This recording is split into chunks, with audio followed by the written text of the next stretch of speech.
Amado Pai que estás nos céus, nosso Senhor, ao tratarmos agora deste tema, da nova ordem mundial, à luz das tuas escrituras, pedimos que teu Espírito seja aquele que nos conduza em tudo aquilo que será dito, aquilo que será estudado, e no nosso coração e mente, Senhor. Amém. E realmente tu possas realizar a tua vontade. Abençoa-nos, abençoe também a todos aqueles que nos acompanham. Em Cristo Jesus nós te pedimos. Amém. Amém. O nosso tema, então, nova ordem mundial. Pastor Wanderley Dornelles, qual a origem e o significado dessa expressão nova ordem mundial? Será que ao longo aí da história ela sofreu alguma alteração? Fala pra gente um pouquinho sobre isso. Ok, a expressão nova ordem mundial tem o seu surgimento, né, por ocasião da Revolução Americana, no contexto de 1776. Então, os pais fundadores da República eram maçons e eram homens de elevada cultura, eram estudiosos dos clássicos romanos, gregos, e então juntaram-se aos protestantes e daí então essas duas forças conseguiram mover a América na direção da Revolução, 1776. Então, na elaboração dos símbolos do novo Estado constituído, né, da República, os pais fundadores buscaram inspiração e informação, né, nos impérios anteriores, especialmente no Império Romano. Então a expressão nova ordem mundial, que aparece na cédula de $1, foi criada naquele contexto a partir de uma adaptação das bucólicas de Virgílio, né, onde nós temos a expressão original em latim, e a expressão original significa a grande série de anos começa novamente, na literatura de Virgílio. Então os pais fundadores tomaram essa expressão e adaptaram para Novus Ordo Saeclorum, que é como está na cédula de $1, no grande selo dos Estados Unidos. E o que significava isto, né, para os pais fundadores? Eles entendiam, acreditavam, né, e também pretendiam que os Estados Unidos fossem uma restauração da estrutura de poder imperial como havia no Antigo Império Romano e nos impérios anteriores. Então, por que a expressão, a palavra ordem aí, né? É que na consciência deles, assim como do Império Romano, se não houvesse um império na face da Terra, o mundo não teria ordem. Seria o mundo do caos, entregue aos bárbaros e a cada nação desejando fazer aquilo que bem parecesse, né? Então, na crença romana e dos pais fundadores da República Americana, é necessário que haja um país com um nível de civilização superior e que possa se responsabilizar pela ordem do mundo. Então, este país, que assume, né, o status de império, ele não somente tem influência sobre os demais, mas ele pretende organizar o mundo, ordenar o mundo segundo a sua perspectiva. Então, os pais fundadores da República acreditavam que os Estados Unidos, né, que recém tinham passado pela Revolução e pela Independência, tinham potencial de assumir, né, um status de império perante as demais nações e restaurar a ordem do mundo como havia no Império Romano.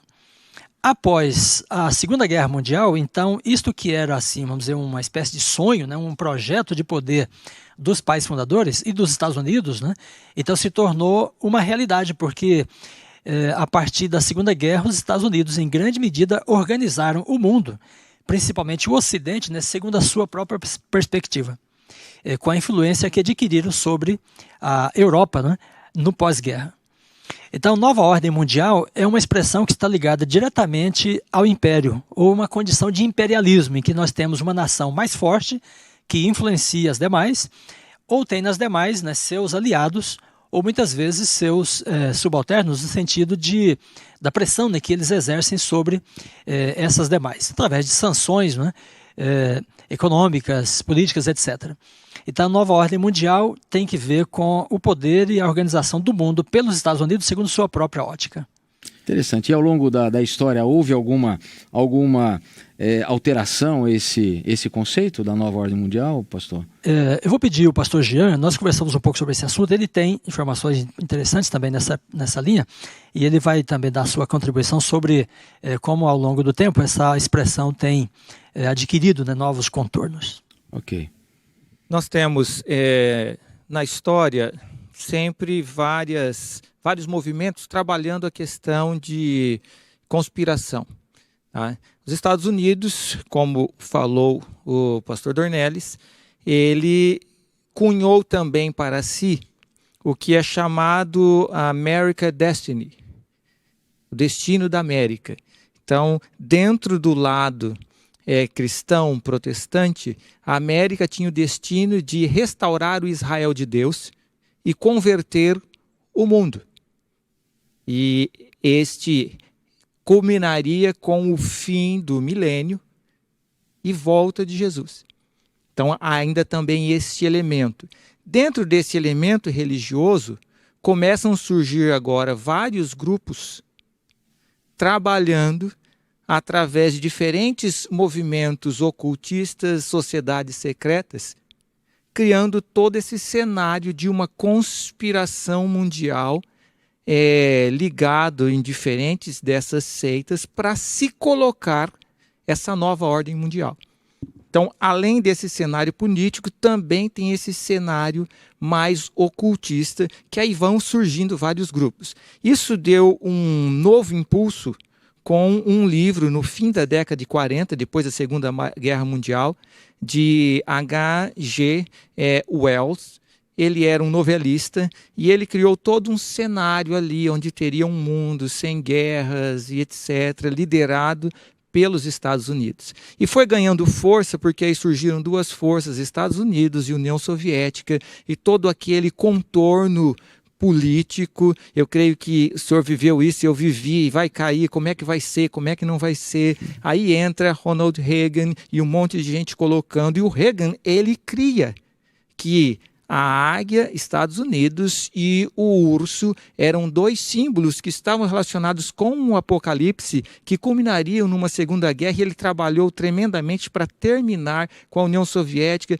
E daí começam a surgir novos movimentos. Na década de 90 surge um novo ímpeto, depois que cai a União Soviética. Aí quando vem 2001, com a queda das Torres Gêmeas, surge mais um grupo tentando ligar agora Islã como sendo o grande inimigo, e aí o restante do mundo organizando. E ultimamente nós estamos trabalhando com o contexto China e Estados Unidos e essas novas ordens mundiais. Junto com isso, entra o contexto de todas as sociedades secretas vindo desde os Templários, lá do 11º século. E aí vai surgir os Illuminatis, que vão ali aparecer na Bavária, no final do século XVIII, e eles são eliminados logo depois pelo próprio governo da Bavária, mas fica ali aquele movimento, maçonaria e tantos outros que surgem aí, e agora eles começam a ter diferentes ideias. E hoje, se você for olhar sobre Nova Ordem Mundial, Illuminati, Opus Dei e tantos outros desses grupos, aí eu fiz uma pesquisa essa semana, só de 2015 para cá, dentro de 3 grupos principais de livros, eu tenho mais de 500 livros sobre isso, e cada um colocando uma ênfase diferente. Algumas coisas importantes são necessárias se colocar nisso. Então, os principais grupos mencionados nesses grupos de conspiração são Illuminatis, Templários, que estão ligados a eles, Opus Dei e Jesuítas. Opus Dei é um grupo de pessoas leigas dentro da igreja que são agora reconhecidos como também participando como santos. E o líder dele, o primeiro, foi reconhecido como um santo pela igreja. E há uma briga interna dentro do catolicismo entre jesuítas e Opus Dei, um acusando o outro. Mas o que é interessante é que dentro da literatura que trabalha todo esse esquema desses grupos na Nova Ordem Mundial, eles estão trabalhando juntos, mas dentro do catolicismo eles são inimigos um dos outros, tá? Jesuítas e Opus Dei. É interessante todo esse esquema. Eu gostaria de mencionar um detalhe dentro do nosso contexto de igreja adventista. Quando você vai em Ellen White, ela tem algumas citações interessantes. Ela trabalha em 1868 a seguinte ideia. Depois ela vai ter a mesma ideia em 1883, aí depois nós vamos ter 1884, 1896, 1898, 1900, 1901, 3 vezes, 1903, 1904, 1909. Qual é a ideia? Eu não vou ler todos os textos, são muitos textos, mas ela coloca a seguinte ideia: houvesse os adventistas, depois da grande decepção de 1844, ficado firmes na fé e seguido avante em união no caminho aberto pela providência de Deus, recebendo a mensagem do terceiro anjo e proclamando-a ao mundo no poder do Espírito Santo, haveriam visto a salvação de Deus. O Senhor haveria cooperado poderosamente com seus esforços, a obra já se haveria completado e Cristo haveria vindo antes disso para receber seu povo, para lhes dar o galardão. Ela diz: não era vontade de Deus que a vinda de Cristo fosse assim retardada. Não era desígnio seu que seu povo Israel vagueasse 40 anos no deserto. Ela diz: por 40 anos a incredulidade, murmurações e rebelião excluíram o antigo Israel da terra de Canaã. Os mesmos pecados têm retardado a entrada do moderno Israel na Canaã celeste. Em nenhum dos casos as promessas de Deus estiveram em falta. É a incredulidade, o mundanismo, a falta de consagração e a contenda entre o professo povo do Senhor que nos tem conservado neste mundo de pecado e dor por tantos anos. E ela vai repetindo essa ideia. E aí alguns falam: não, mas não tem uma data na qual Jesus vai voltar no plano de Deus? Olha o que ela fala em 1896. Se aqueles que alegam ter uma experiência viva nas coisas de Deus tivessem feito seu trabalho como o Senhor ordenou, o mundo inteiro já teria sido avisado e o Senhor Jesus já teria chegado em poder e grande glória. Pois Deus nomeou um dia no qual julgará o mundo. E ele nos diz quando é esse dia. E aí ela cita: esse evangelho do reino será pregado em todo o mundo, em testemunha a todas as nações, e então virá o fim. Ou seja, o que ela diz que é o dia que Deus determinou como sinal de que ele vem? Finalização da pregação do evangelho, que é o que está em comum acordo com Apocalipse 10, que é o fim do mistério que ficou oculto. Então, a partir de 1844, Deus pode voltar em qualquer momento. Mas há uma condição. E é essa condição que ela repete várias e várias vezes. Ela diz: nós estamos anos atrasados. E ela diz: Satanás não está dormindo. Por que eu trouxe isso à tona? Por uma questão. Se Jesus pudesse ter voltado perto de 1844, no tempo de Ellen White, o que seria de China, Islã, Illuminati, Opus Dei e tantos outros que não existiam em todo esse cenário? Não teríamos Vaticano II, não teríamos não teríamos a Torre Gêmeas e nada disso. Ou seja, nós às vezes esquecemos de olhar o cenário profético e aonde ele aponta e olhamos mais para o noticiário. Teve um grupo de pessoas que fez isso. Era um grupo de aproximadamente 12, mas que tinham muitos outros que o seguiam. E foram grandemente decepcionados quando Jesus morreu na cruz. Porque eles esperavam o Messias, mas de acordo com a sua visão da profecia. E aí Jesus teve que dizer para 2 deles assim: nécios, tardios em entender o que estava escrito. Nós podemos ser intérpretes da profecia, mas nossa maior fonte são os jornais e livros de especulação. Não, nós temos uma grande fonte: Bíblia, Espírito de profecia, e é ali que a gente tem que manter o centro da nossa atenção. Quando a gente foge desse processo, né, escriturístico do assim diz o Senhor, da revelação profética, que na verdade nós como igreja somos privilegiados, que igreja tem a orientação profética que nós temos, que igreja tem essa base segura, né, pastor Reinaldo, em relação aos movimentos que estão diante de nós, ou já ficaram para trás, ou ainda virão pela frente, que igreja tem esse processo que pode realmente nos balizar, não é? Nos dar um direcionamento seguro, porque eu acho que tudo quando foge dessa realidade, vira especulação e, ao mesmo tempo, pode virar sensacionalismo. É isso, pastor? Eu creio que exatamente, né? E nesse contexto, é como existe, quer dizer, Deus existe um elemento, Deus respeita o ser humano, mesmo as nossas más escolhas. Deus toma em consideração, quer dizer, essa atitude, ele não vai forçar as coisas, ele está trabalhando conosco. E nesse contexto, por exemplo, como foi apresentado aqui, a volta de Jesus poderia ter corrido há muito tempo atrás, se o seu povo tivesse fielmente cumprido a missão que foi lhe dada. Mas como existe tudo isso, e existe uma história que se desenrola, e coisas que nós vemos passando aí agora na nossa situação mundial, entre lutas de poderes, eu acho que aqui existe um elemento importante, pastor Elias, e é para cada um de nós. Deus, na sua profecia, ele deixa claro algumas coisas que servem de luz para guiar.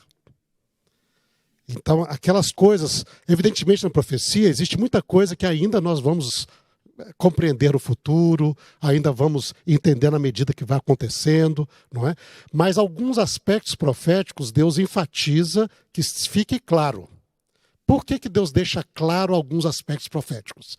É exatamente para ajudar o povo nessa complexidade da história e do tempo e da interação entre Deus respeitando a nossa situação, não é? Ou tomando em consideração, mas cumprindo o seu plano também, que essas coisas claras, elas servem de luz para guiar, para a pessoa não ficar confusa. Ou seja, nós aqui às vezes, eu acho que o que o professor Jean quis mostrar, nós deixamos de lado aquilo que é claro na Bíblia. E ficamos atrás daquilo que é oculto, desconhecido, não é?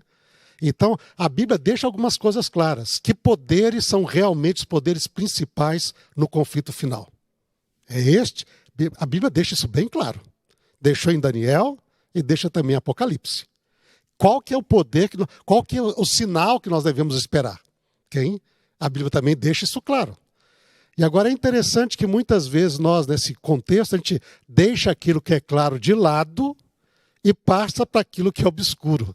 Porque cria mais sensação, cria isso, mas isso acaba muitas vezes criando só confusão. Então eu acho que por exemplo, Jesus deixou algo claro para os discípulos. Olha, quando Jerusalém for cercado pela abominação da desolação que há de vir, e quem lê entenda, quer dizer, está lá, que falou Daniel, quem lê entenda. E então vocês saiam da cidade. Ele deu um sinal claro. E os cristãos atentaram a isto, e na destruição de Jerusalém, todos eles puderam se ausentar e não sofrer com aquilo que aconteceu em Jerusalém nas mãos dos romanos ali até o ano 70. Né? Então você vê, é essa a função de Deus. Deus sempre deixa algo claro e é esta revelação escriturística clara que deve fazer parte da nossa preocupação, do nosso estudo, das nossas convicções de maneira bem assertiva. Só um detalhe, quem serão os personagens dos bastidores, eles vão diferir e vai diferir o momento. Como o pastor Siqueira diz, Deus coloca assim, esses daqui são os centrais. Agora, como vai ser organizado isso para esses centrais atuarem, não é o foco da profecia. E às vezes nós colocamos isso como foco na interpretação profética. Perfeito. Eu vou puxar uma pergunta aqui ao pastor Reinaldo, que eu acho que faz sentido e nos dá assim, uma sequência interessante à nossa conversa. Como que a gente pode, pastor Reinaldo, entender a questão bíblica sobre um reino tendo domínio sobre todo mundo? Como isso funciona no Antigo Testamento? E esse domínio era sobre todas as nações ou era apenas uma forma de expressão? Como é que nós podemos compreender isso? É interessante, nós vemos lá, o livro de Apocalipse tem bastante relação com o livro de Daniel. Eu acho que são dois livros que nos ajudam bastante na compreensão um do outro, né? Sim. Ou seja, um lança luz sobre o outro. Apocalipse foi construído sobre Daniel para ajudar a igreja a compreender também as profecias e trazendo mais revelações, né? Mas, por exemplo, lá o rei Nabucodonosor, ele é chamado, por exemplo, como o rei a quem todas as nações da terra foram entregues e cujo poder ia até a extremidade da terra. Mas quando você nota ali, por exemplo, na história, o rei Nabucodonosor, o Império Babilônico de Nabucodonosor, dominou toda a região que está hoje entre o Irã até o Egito. Mas, por exemplo, não dominou a Turquia, não dominou a Grécia, não dominou nada da Europa, não dominou a África, não dominou a Ásia, não é? Nem Índia, nem China, e muito menos chegou às Américas. Mas como então que ele dominou sobre todo mundo? Como a expressão é essa, né? É interessante ver que essa expressão está muito ligada às regiões geográficas onde o povo de Deus está e onde a história bíblica está ocorrendo. Interessante. Então você vê, todo mundo aqui era o lugar onde estava o povo de Deus. Depois dos Medo-Persas, por exemplo, eles dominaram muito mais. Eles foram desde a Índia até o norte da Grécia. Desde o sul da Rússia até o norte, hoje o Egito, norte da África. Okay? E eles foram muito maiores em território do que Babilônia. Mas é interessante ver que o povo de Deus ele também nessa época já estava espalhado para toda essa região. Mesmo aconteceu com a Grécia, que foi desde da parte lá da Grécia até a fronteira quase com a China, não é? Mas era o mundo onde estava o povo de Deus. Hein? Hoje em dia, eu acho que quando nós vamos a essa expressão dentro da profecia apocalíptica final, nós temos talvez uma expressão que é muito mais ampla. Por quê? Porque com o passar dos séculos, o povo de Deus hoje se espalhou mesmo por todo o mundo. Hein? Então, o grande conflito, ele vai tomar todo mundo também. Hein? Lá na época bíblica, mesmo lá, vamos dizer, tomaram um grande reino como o romano não dominou as Américas. Estava longe, nem havia consequência disso. Mas eles dominavam a região onde estava o povo de Deus, e era o mundo todo. E o Paulo diz, nós pregamos o evangelho a todo mundo. É o mundo desses impérios. Não chegaram aqui nas Américas para pregar, aqui no Brasil, nem na África, não é? No sul da África, por exemplo. Mas hoje o mundo, Deus fez com que a história fosse se expandindo para que o evangelho realmente chegue a todas as nações, livros, tribos, povos e línguas. É que está bem em Apocalipse, não é? E aí nós estamos vendo isso realmente. Quando a gente olha isso, nós vemos que nós realmente estamos no clímax da história humana. Porque não houve nenhum momento na história anterior a este que nós vivemos em que o evangelho poderia chegar realmente a todo habitante sobre a face da terra. Mas Deus fez com que isso acontecesse. E eu creio que hoje, realmente, o grande conflito toma esse contexto e os poderes que querem tomar o lugar de Deus também têm essa amplidão de tentar estabelecer um poderio sobre todo mundo mesmo. Pastor Adriane, como a profecia lida com os impérios mundiais? Como é que a profecia lida com eles? E como este lado da profecia se conecta com a nossa vida espiritual hoje? Eu creio que a gente pode construir em cima do que os colegas já colocaram. Eu queria começar com uma analogia um pouco estranha, mas ela pode ajudar a gente a visualizar algumas coisas. Eu me lembro de uma igreja que, infelizmente, uma irmã dessa igreja acabou tendo ali uma situação de possessão demoníaca. E teve alguns cultos nessa igreja que a irmã estava ali e, de repente, o inimigo tomava posse e começava a falar várias coisas, jogando podre de todo mundo assim no ventilador, digamos. E o curioso é que começaram a vir mais gente para ouvir o que estava sendo dito ali, porque eles queriam ouvir o que o inimigo tinha para dizer. Eu vou parar por aqui porque esse não é o tópico da nossa discussão. Mas o ponto que eu quero fazer é o seguinte. Aquela igreja, em cultos anteriores, teve várias séries bíblicas e a audiência era pequena. Mas quando ouviram que o inimigo estava falando, vários vieram.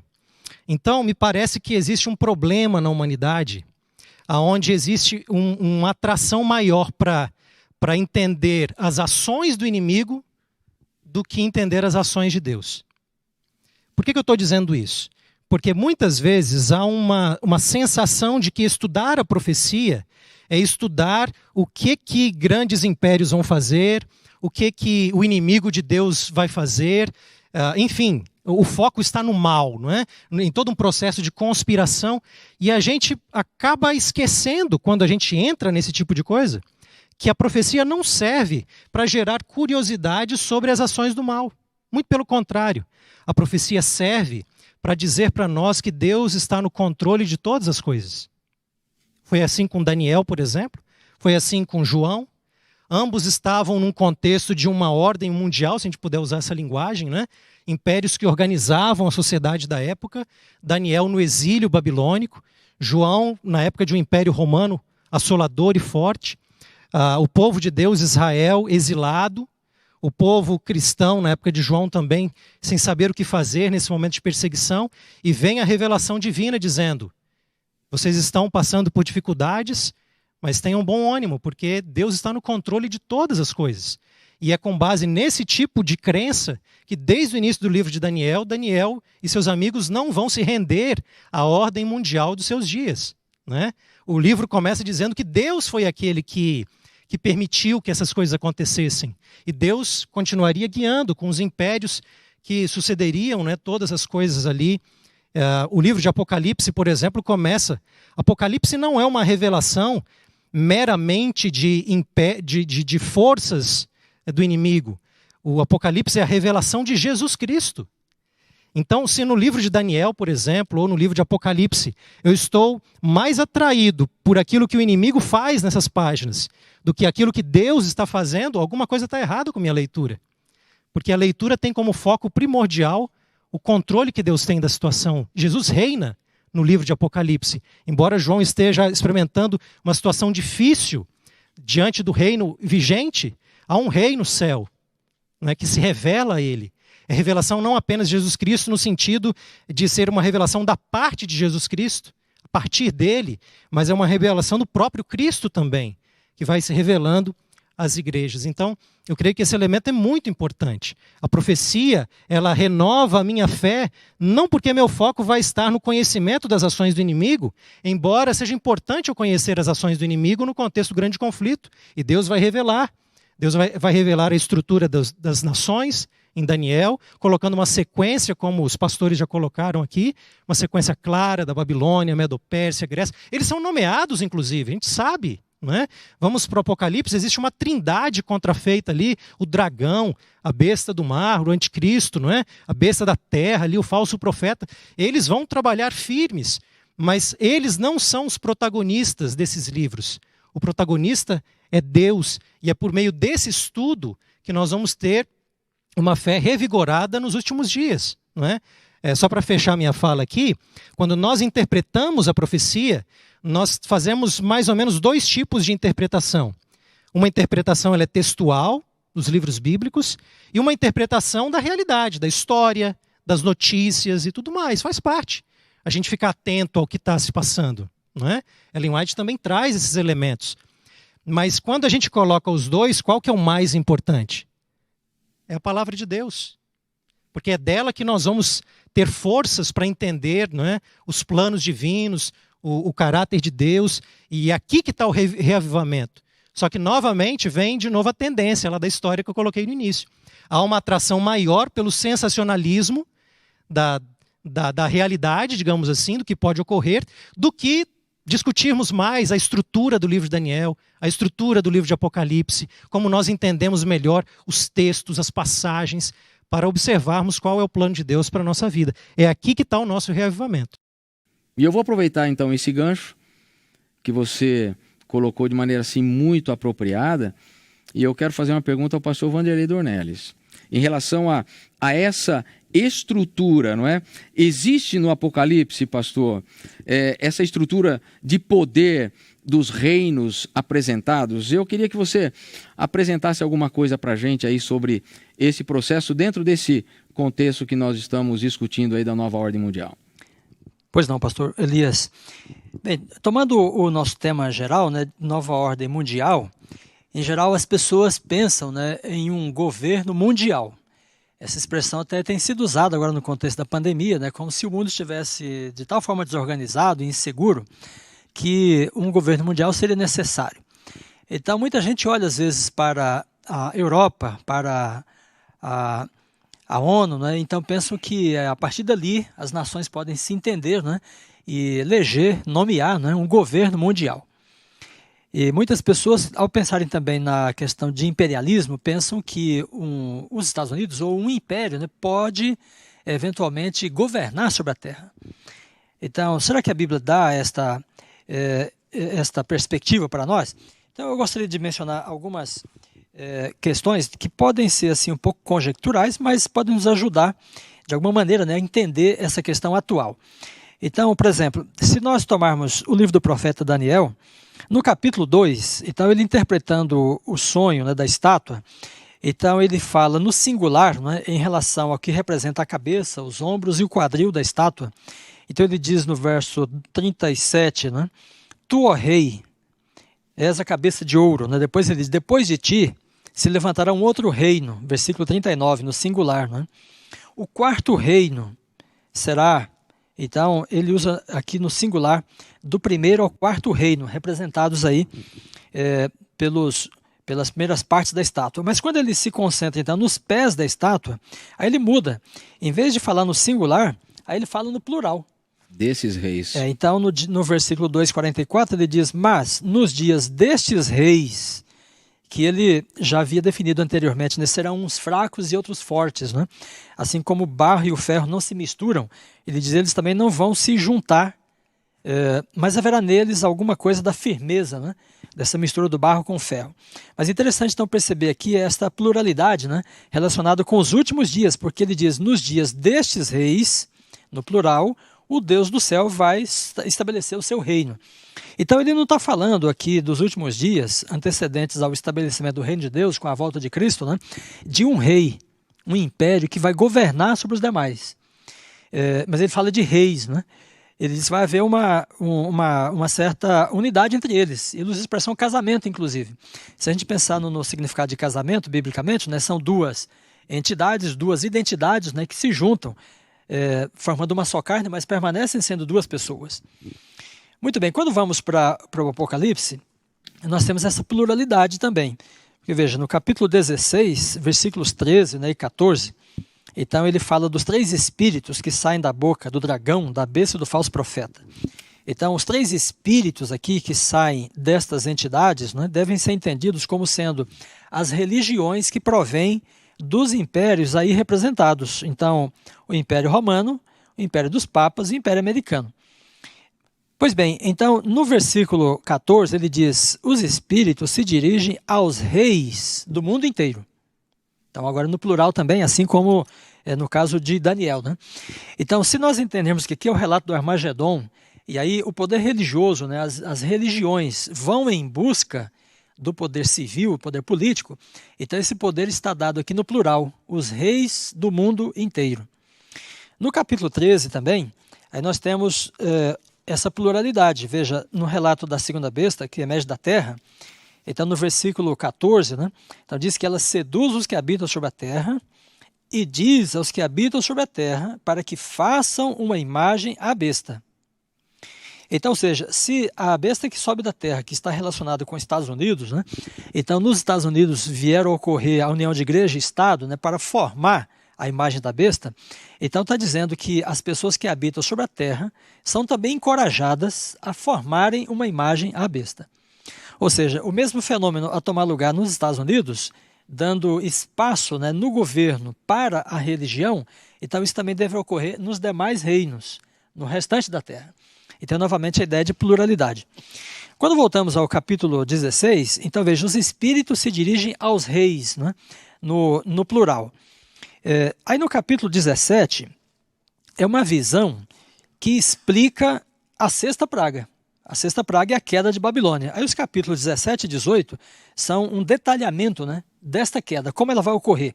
E aí, para entrar no assunto da queda, aí vem então a visão da mulher montada sobre a besta. A besta, o anjo explica, né? Então a partir do versículo 8, do 7, né, ele diz, vou dar o mistério da besta. E aí ele deixa a mulher um pouco de lado, vou dar o mistério da besta. Então ele diz, a besta tem 7 cabeças, que são 7 reis. Daqui, 7 não é a plenitude, né, como em geral é no Apocalipse, porque o anjo fraciona este número. Então ele diz, 5 passaram, 1 existe, 1 está para vir. Uma vez que ele fragmentou e colocou em consecutividade, né, então não é um número simbólico, mas definindo realmente 7 poderes. E depois ele acrescenta um 8º ainda. Ao falar dessa consecutividade, ele não está falando das cabeças como sendo reis simultâneos, né, que coexistem, mas que existe um em cada momento da história. Agora, quando ele fala dos 10 chifres, então ele diz que os 10 chifres, então veja, aqui está no versículo 12, né, são 10 reis. Então, bastante plural aqui. Aí ele diz, eles recebem poder, né, com a besta. Agora observe que, quando ele fala do oitavo rei, então ele situa a ação da besta na sua última fase. O oitavo rei é um rei só. Porém, ele não trabalha sozinho, ele só pode atuar, só pode executar o projeto dele, quando ele tem o apoio dos 10. Os 10 reis representados pelos 10 chifres, né?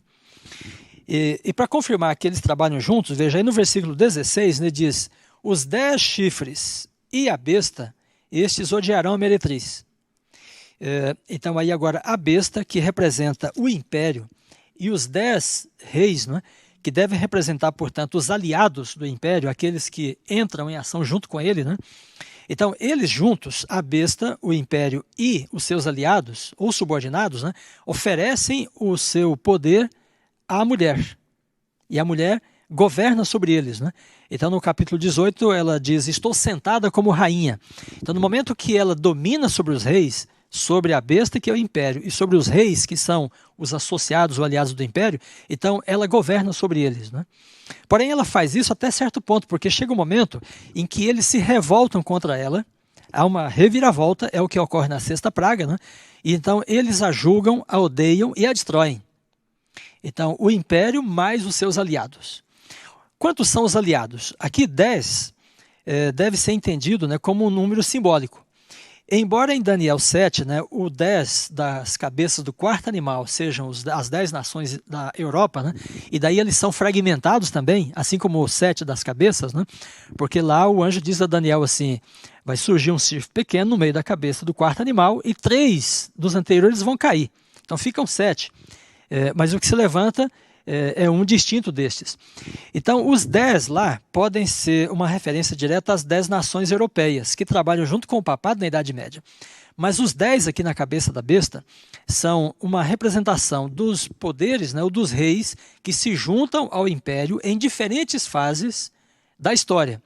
E aqui pensando nessa última fase, então quem seria e quantos seriam esses reis? Muitos deles. É uma pluralidade. É como Daniel diz, né? Uns fracos e uns fortes. Reis no plural, que de alguma forma vão conseguir ter uma agenda comum, uma espécie de casamento ou pactos, acordos entre eles. E aí eles trabalham com o império, com a besta, né? Para o último período de intolerância, né, na Terra.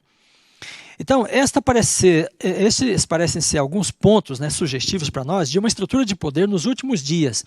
E não dá para pensar aqui num governo mundial, sabe, numa nação que vai governar sobre as demais, né, mas em tratados, em pactos, em acordos, em agendas comuns que começam com a ação do império, do poder mais forte. E ele trabalha com os demais, com os reis da terra, né, assim como o oitavo rei trabalha com os reis representados pelos 10 reis. Se nós pensarmos na Pérsia, por exemplo, né, então a Pérsia tinha 127 províncias. Quando o Assuero mais tarde, né, fez a lei dele contra os judeus, era para ser aplicado a todas as províncias do seu poder. Então ele tinha quantos aí? Eram muitos, dezenas de reinos menores que estavam trabalhando com ele, seus aliados ou seus subordinados. Então aí se constitui aquilo que nós chamamos de uma estrutura de imperialismo. Não é um governo mundial, mas um maior que lidera os demais. Então essa parece ser uma estrutura de poder, né, que o Apocalipse desenha para nós nos últimos dias. Não é um reino que vem através, ou um poder, né, que legisla sobre o mundo inteiro através da ONU ou dos Estados Unidos, mas uma liderança do império. E até nessa perspectiva a ONU não tem muita relevância, porque não há um trabalho, né, de um poder que não seja civil aqui. São reis mesmos. Então são os presidentes e primeiros ministros das nações que entram, né, nesse bloco para formar e ter essa agenda comum, né, diante da terra, e é só a partir dela que pode vir então o decreto dominical e um sistema de intolerância sobre o mundo inteiro, né? Porque como o pastor Reinaldo disse, o poder do império se estabelece sobre a terra, mas de que forma? Com seus aliados, seus subordinados e seus aliados. Então, se o povo de Deus se espalhou por todo o planeta, então o poder do império vai se espalhar também, mas é através de alianças que ele faz com os demais reinos. Porque, como Daniel diz, né, nos últimos dias serão muitos reis, muitos reinos. Então, esses 10 reis aqui que a gente vê de maneira muito clara no verso 12, diante dessa exposição, eles não são literais, então. Não deve ser visto assim, porque o mundo tem mais de 200 nações. Ellen White tem uma compreensão clara disso. Ela não fala do decreto dominical como sendo uma lei universal, mas que começa nos Estados Unidos e depois vai se reproduzindo nos demais países. Quanto tempo vai durar, né, para que todas as nações entrem nesse esquema, nesse projeto? Nós não sabemos, mas cada uma delas tem a sua autonomia e elas poderão ser pressionadas, né? Tem os aliados que vão se juntar rapidamente, mas tem aqueles que deverão reagir por pressão, por boicotes, né, por sanções, e até que o mundo possa entrar nesse plano. Mas ela fala claramente, quando se tornar universal, quando todas essas assembleias no mundo, né, promulgarem essa lei, então aí é o momento final. Mas da saída nos Estados Unidos até chegar a todas as nações tem um período de tempo, por causa dessa multiplicidade, né, dessa divisão de poder do mundo, com a preservação das identidades nacionais, né, e da autonomia, né, de cada nação. Ok, pastor. Interessante. Pastor Reinaldo, por favor. Só talvez ali eu acho interessante nessa mesma linha, lembrar que um pouco esses panoramas finais aqui, você tem um pouco um reflexo lá em Daniel capítulo 11, onde você tem conflito entre as nações lá, não é? Entre até nações associadas ao rei do norte, fazendo guerra contra nações associadas ao rei do sul. Mas depois o rei do norte ele consegue vencer. Aí diz que o rei do sul com os seus associados se une a ele, e aí eles vão atacar o povo de Deus. Então essa história é interessante ver que esse aglomerado de nações unidas que no final vão para essa batalha que é chamada em Apocalipse, a batalha do Armagedon aqui, não é? Que está esse último momento de ataque contra Deus e o seu povo. Mas é uma série de nações ligadas sob liderança de alguns mais fortes ali, que no final se colocam, né? Então, por isso que alguns... Porque lembra, nós estamos sempre no livro de Apocalipse e Daniel. Alguns consideram que 10 aqui é símbolo dessa referência aos reis da terra, que são unidos para a batalha do dia do Senhor. Então, esses 10 chifres ali representariam esses reis da terra aqui, com o qual diz, os reis de toda a terra se unem para fazer guerra a Deus, né? E que esse poderio aí tem esse poder sobre esses reis da terra ali, né? Então nós temos de entender os 10 reis, né? O pastor Reinaldo está dizendo, em conexão com os reis do mundo inteiro, no capítulo 16. Uhum. E 18 então, também. E no 18. Então, os espíritos se dirigem aos reis do mundo inteiro, né? E daí vem a visão do capítulo 17 para explicar exatamente esse momento do Armagedon. Então, os 10 têm de ser entendidos a partir dessa ideia da globalidade aí. Deixa eu fazer uma pergunta para o senhor aqui. O pastor Dornelles apresentou essa estrutura ali do Apocalipse. E ele até deu eu ia falar uma beliscada, mas ninguém achou ruim nada, né? Então, ele deu até uma pincelada, ficou melhor, na questão dos personagens que são apresentados no capítulo 13. Mas eu te pergunto, do capítulo 12 ao capítulo 16, nós temos alguma estrutura desses poderes que vão agir sobre toda a Terra? É importante quando nós vamos à Bíblia, nós olharmos, principalmente nos livros proféticos, eles não estão colocados ali por Deus de forma aleatória. Há uma estrutura temática, organizacional, e é fantástico como é colocado. Você, ao ler Daniel 1, por exemplo, você percebe que foi praticamente o último dos capítulos a ser escrito e foi organizado numa ordem ali. Porque ele termina o capítulo dizendo que, e olha, Daniel vai até o tempo do rei da Pérsia. Ou seja, então não foi escrito necessariamente, ele organizou o material, Deus dirigiu aquilo. Foi pensado, estruturado. Foi pensado, estruturado. Você tem o Daniel 7 falando, se assenta o juízo, aí o outro dia da expiação, aí no 9 vai vir a cruz. Mas não tinha que vir a cruz primeiro, para depois vir expiação e depois vir falar mais forte de juízo? Não, mas tem toda uma estrutura ali. Aqui no Apocalipse há também uma estrutura. Eu vi que o senhor trouxe ali, vai projetar para a gente. Fica mais fácil de nós visualizarmos. Ok. Quando você olha do 12 até o 16, fala aqui de um grande conflito. E você vê uma unidade ali, porque no 12:1 fala de um sinal. Tá? Fala um grande sinal no céu. No 12:3 vai falar de um outro sinal. E no 15:1 fala de um grande e maravilhoso sinal. Ou seja, são 3 sinais que nós temos aqui. Primeiro sinal, a mulher. Segundo sinal, o dragão. O terceiro sinal, Deus atuando. Então, você vê uma unidade aqui nesse bloco. E o 15 e 16, eles estão juntos. E aqui vem falando de um grande conflito. No 12, é a descrição do conflito. No capítulo 13, é a descrição dos agentes do dragão nesse conflito. No 14, vem sendo descrito o remanescente. É esse que está sofrendo essa perseguição, mas é aquele que está junto ao cordeiro no conflito. E mostra qual é o conteúdo. Por que está ocorrendo esse conflito?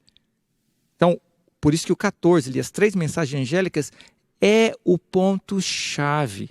Ou seja, enquanto o remanescente tem uma missão, e é por isso que ele está sendo perseguido, os agentes do dragão também têm a sua missão e também têm a sua mensagem. E aí está o engano, é isso que você vê claramente quando Jesus fala em Mateus 24, quando os discípulos estão preocupados com sinais, coisas que vão acontecer, Jesus fala, olha, fica tranquilo, você tem que se preocupar com o engano, vão surgir falsos cristos, falsos profetas, isso é repetido várias vezes no 24. Muitas pessoas, eles ficam olhando o jornal para ver os sinais. E aqui nós temos um problema. Eu lembro quando eu comecei a estudar profecia, em 1977, era um menino ainda. Eu não tinha nem nascido ainda. Foi na minha igreja, um senhor apresentar lá, e ele pegou um monte de recorte de jornais e colocando e tal, e etc. E alguns irmãos abandonaram a escola, abandonaram tudo, porque Jesus está voltando. E ele falou assim, irmãos, eu não dou 2 anos para Jesus voltar. 1980, Hal Lindsey pôs o seu livro, né, falando tudo sobre profecia baseado nos Estados Unidos contra a União Soviética. O que aconteceu em 1987? Acabou a União Soviética. É 89, né? Acabou a União Soviética. E aí? Como é que fica? E aí, novamente, ficou até um certo limbo ali na década de 90, mas 2001, Torres Gêmeas, novamente se reacendeu isso, e assim vão se sucedendo. A pessoa esquece de ver o grande foco. O Apocalipse coloca aqui o quê? É a mensagem do remanescente que causa a grande oposição. E o inimigo está trabalhando para que essa mensagem não seja pregada. E aí chega nos capítulos 15 e 16 de Apocalipse, aí tem a descrição da ira de Deus sobre os que perseguem o seu povo remanescente. Aqui não é a destruição final, juízo sobre todo mundo, não. É desse bloco. Esse bloco, ele fala especialmente do remanescente. Aí nós vamos ver o porquê. E aí vem e descreve a ira de Deus sobre esse grupo que foi ativo contra o seu povo. Logo depois, nós temos 17 a 22, um adendo ali sobre esse grande conflito. E aí fala de 2 cidades. E os destinos dessas 2 cidades. Do 17, versículo 1 até o 21:8, fala sobre a destruição, o juízo da Babilônia, a primeira cidade. E nós sabemos que tem esse bloco, se você ler o 17:1, diz lá, e veio um dos 7 anjos que tinha 7 taças, dizendo, vem mostrar-te-ei. E aí ele diz, julgamento da meretriz. Quando você vai no 21:9, aparece a mesma cena. E veio um dos 7 anjos que tinha 7 taças, dizendo, vem eu te mostrar-te-ei a noiva do cordeiro. Ou seja, 21:8 termina esse bloco para apresentar um novo bloco. Então, o 17, você tem uma audição e depois uma visão e a explicação desta visão, onde fala a descrição dos eventos da destruição de Babilônia. No 18, aí fala realmente da destruição, da queda da Babilônia. No 19, com a queda de Babilônia, é apresentado as bodas do Cordeiro e a implantação do reino de Deus. E aí já do 19, 18 para frente, com 20 até o 21:8, apresenta a destruição de Satanás, os poderes que estavam com ele, os seus súditos, e agora apresenta a noiva, que vai ser alvo dos capítulos 21, ali está errado, 120, esse 1 tinha que sair daí, 21:9 até o 22:6, onde mostra agora quem é a Nova Jerusalém e a realidade da presença de Deus com os seus súditos. Então, ao você olhar os capítulos ali, você tem que ver esse bloco. É a descrição final desse grande conflito. Quem é o foco? Então, vamos dar uma olhada. O texto nos dá algumas dicas. quando você está descrevendo uma história, normalmente você vai descrevendo os eventos e colocando os verbos todos no passado. Olha, eu vi isso, eu vi aquilo outro. Só que aqui, nessa descrição dos capítulos 12 e 13, você tem verbos no passado, em grego, você tem verbos no presente e você tem verbos no futuro. Então, a descrição, o profeta está colocando eventos em ordem cronológica. E se eu não presto atenção nisso, eu confundo o que está acontecendo. Primeiro, ele apresenta batalhas, no capítulo 12. E tudo no passado. O dragão contra a mulher grávida, versículos 1 a 4. Aí o dragão contra Miguel, dos versículos 4 a 12. Esses verbos estão todos no passado. Aí o dragão contra a mulher, onde está incluso o período dos 1260 anos, que também está no passado os verbos. Quando você chega no 12 e 17, pela primeira vez você tem verbo no presente no capítulo 12, ali nos particípios que o remanescente faz o quê? Guarda os mandamentos de Deus e tem a fé de Jesus. Ou seja, o presente da profecia, em toda essa sessão, é essa perseguição do dragão contra o remanescente de Deus. Esse é o presente. Ou seja, tudo que descreve que não está nisso, ou vai estar no passado, ou vai estar no futuro. E olha que interessante, quando você chega no 13, que ele vai falar da besta do mar e da besta da terra, versículos 1 e 2, ele fala do surgimento e descreve essa besta do mar. Verbos no passado. No versículo 3, ele fala da ferida de morte que ela teve. Verbo no passado. Nos versículos 4 a 7, ele fala que todo mundo adorou, passado, tá? Essa besta, e fala as atividades dela dos 5 a 7. Perseguição aos santos, perseguição ao santuário, tudo verbos no passado. Mas quando chega no versículo 8, ele apresenta o quê? E vão adorá-la. O verbo vai para o futuro. Ou seja, essa besta aqui é apresentada por João em dois momentos. As atividades dela no passado e depois no futuro. Depois, o presente, lembra o quê? O dragão perseguindo diretamente o remanescente. O mundo inteiro vai adorá-las, com exceção do remanescente. É isso que é a ideia. E nos versículos 9 e 10, fala da perseguição aos santos e coloca ali os verbos no presente. Novamente em coerência com o 12, 17. Quando nós vamos seguindo o capítulo 13, aí tem a descrição da besta da terra. O verbo está no passado, no 13 e 11. Então ela surge e ela é descrita antes dessa perseguição. Quando nós chegamos nos versículos 12 até o 14, com referência à besta do mar, a primeira, diz o quê? A ferida dela é curada e o verbo está no presente.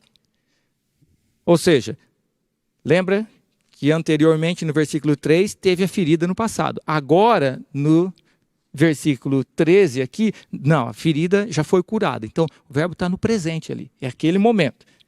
Tá? O que vai acontecer daqui para frente é o que eu tenho que prestar atenção. Com a besta da terra, o presente dela é o quê? Ela exerce a autoridade da primeira besta. Então, quem está exercendo a autoridade é a primeira besta do mar ou a segunda da terra? É a besta da terra, ela é ativa. Ela faz sinais, ela faz uma imagem à besta. Percebe o que está acontecendo? Isso é presente. A besta do mar aqui, ela vai agora estar em congruência com o versículo 8, porque a besta da terra faz todo mundo adorá-la, ou seja, entra no futuro. E essa besta vai falar, ela vai ter um papel ali, mas ela não é o grande agente. Ela está recebendo de bandeja da besta da terra. E todo mundo vai adorar a imagem dela. Então vão adorá-la, mas o foco, a adoração dela vem como? Pela imagem que a besta da terra fez. E a besta da terra, qual o futuro dela? Dentro dos tempos verbais ali, ela vai fazer todos adorarem a primeira besta. Ou seja, está no futuro. Ela vai fazer uma imagem à besta, ela vai fazer a imagem falar, ela vai fazer todos adorarem a besta e vai selar os que adoram, na mão e na fronte. Quem está selando? a besta da terra e não a besta do mar. Às vezes nós esquecemos isso. Então, o que é importante nós vermos aqui dentro desse cenário? Vamos dar uma olhadinha em algumas coisas? Olha, a luta entre o dragão e a mulher é passado. A luta entre o dragão e o descendente, Miguel, é passado. A luta entre o dragão e a mulher, novamente, os 1260 anos, é passado na profecia. Presente é o dragão contra o remanescente. No capítulo 13, a besta do mar contra a mulher, tudo que ela faz, 1260 anos é passado, não é futuro. O texto deixa bem claro. O que é o presente? É a besta da terra contra os santos, que são o remanescente, os 144 mil. Aqueles que guardam os mandamentos de Deus e têm a fé de Jesus.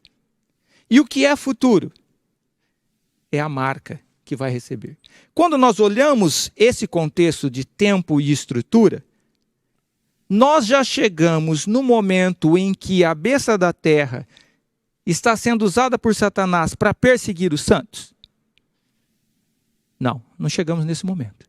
Isso vai acontecer no momento em que o pastor Dornelles falou que está lá no grande conflito. Quando o protestantismo apostatado se levantar e se unir ao Estado para pôr leis religiosas, se formou a imagem da besta. Esse é o momento presente da profecia de 12:17. E aí começam. A partir de então é que vai receber de bandeja a besta do mar a sua hegemonia. Mas quem vai fazer? Não vai ser ela. Na maioria das vezes, quando nós olhamos para isso, o nosso foco está onde? O nosso foco está na besta do mar. Mas ela é o agente passivo aqui. Ela não é o agente ativo. Se você olha lá em Daniel, é a mesma coisa. Olha, ela vai fazer grandes coisas. Você olha os animais, olha. Quando você vai no leão, foi-lhe dado. No leopardo, foi-lhe dado. O urso, foi-lhe dado. E agora veio o animal terrível, espantoso, querendo pisar em tudo. Mas quando chega no chifre pequeno, diz que, Daniel 7:25, e os santos foram-lhe entregues nas mãos. Ou seja, ele não foi o ativo, ele recebeu. Isso foi no começo com essa besta. Novamente depois é tirado a ferida mortal, ou seja, ele perde esse poder que ele recebeu. E agora de novo é o mesmo padrão dentro da profecia. Vai lhe ser feita uma imagem, vai fazer que todo mundo o adore. Então nós estamos às vezes com o foco errado. Em vez de olhar para a besta da terra, quem ela é e o que ela está fazendo, nós estamos olhando para o quê? Um monte de teoria de conspiração, de estruturas e etc. E a besta do mar e o que ela está fazendo. Eu não estou dizendo que a besta do mar está morta, está ali. Não. Mas ela vai ser não agente principal. Ela vai receber. E é isso que a profecia me aponta. Espero que vocês tenham entendido esse contexto. Tem muita gente colocando coisas do 13:1-7 no futuro. Mas a profecia fala que isso já foi, é passado. Qual é o futuro da besta do mar? É receber a adoração pela besta da terra. É a besta da terra que vai ser todo mundo adorá-la. E é importante você saber quem são essas bestas e nós vamos discutir isso um pouquinho mais para frente. Eu acho que esse... Não, a gente pode entrar nesse ponto agora. Eu acho que é o momento para gente puxar. Mas eu quero... Pastor Vanderlei está querendo dizer algo. Ele deu uma balançada assim, ó, o poder desceu. Só colaborar um pouquinho ainda nessa linha que o pastor Jean está dizendo.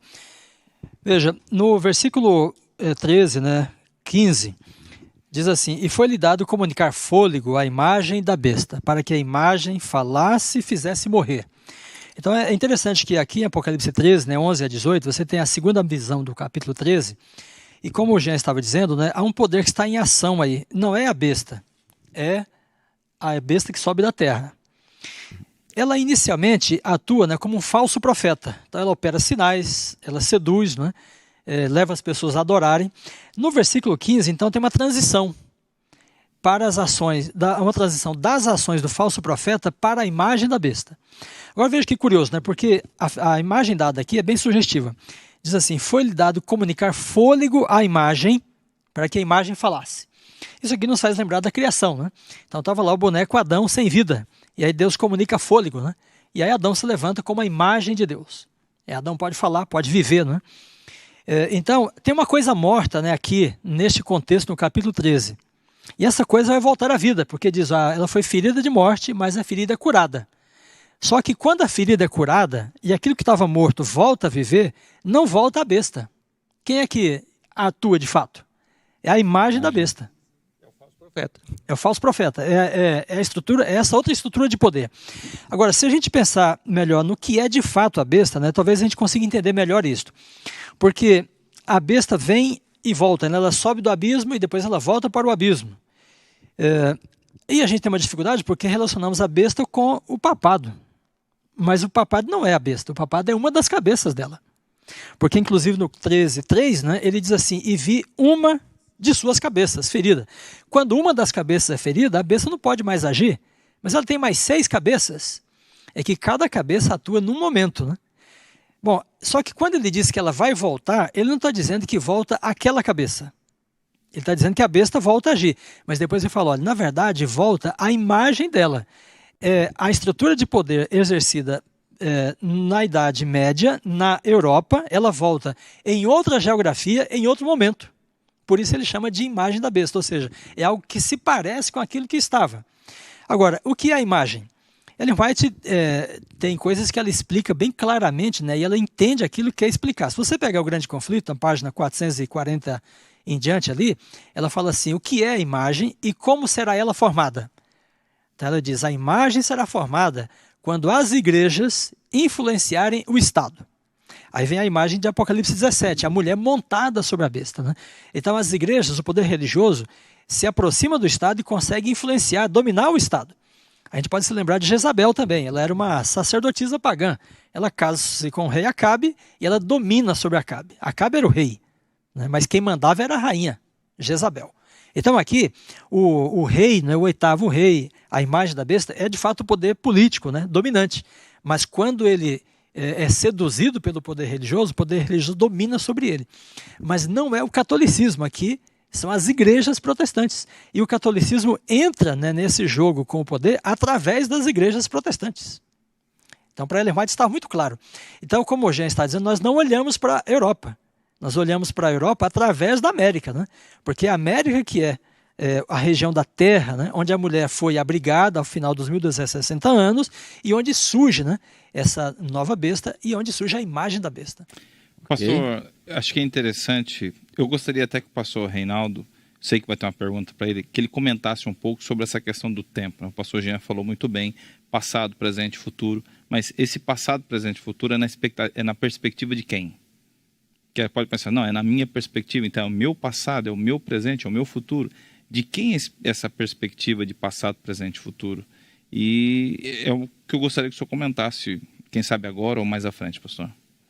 Bom, aqui sobre isso, lembrar que o profeta que recebeu essa revelação é João. Então, tudo que está descrito em Apocalipse, na verdade, boa parte dele está no futuro. Nada tinha acontecido ainda. Não tinha surgido nada daquilo. Ele estava sofrendo.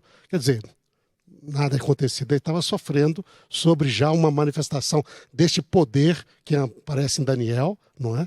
O último, quarto animal de Daniel, mas muitas coisas estão ainda para o futuro. Mas é que às vezes a profecia, ela desloca o profeta para o tempo de um evento. Por exemplo, alguns vão julgar ali quando vai falar sobre que reinos já passaram, 5 já passaram, 1 é e 1 há de vir. Alguns, por exemplo, ele diz ali, vem que te mostrarei o julgamento da meretriz. E às vezes o indivíduo é deslocado para esse momento do julgamento na história. Ou seja, os 5 que já passaram, muitos deles ainda para João seria futuro. Mas naquele momento da visão profética já acabou. E aí estava no momento ali em que talvez, a gente entendendo, recebeu a ferida mortal e está esperando o futuro, que é o restabelecimento. Então, às vezes, lembra disso. Nós temos sempre de nos colocarmos aí e às vezes o texto nos ajuda dando estes sinais ali. Mas uma coisa que talvez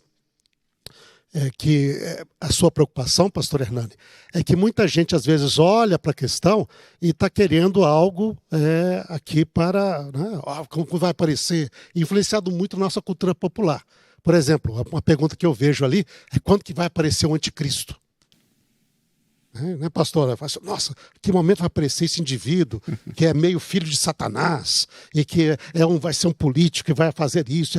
E o pessoal fica tudo nessa expectativa, enquanto que a Bíblia já nos falou quando que apareceu o anticristo. Não é?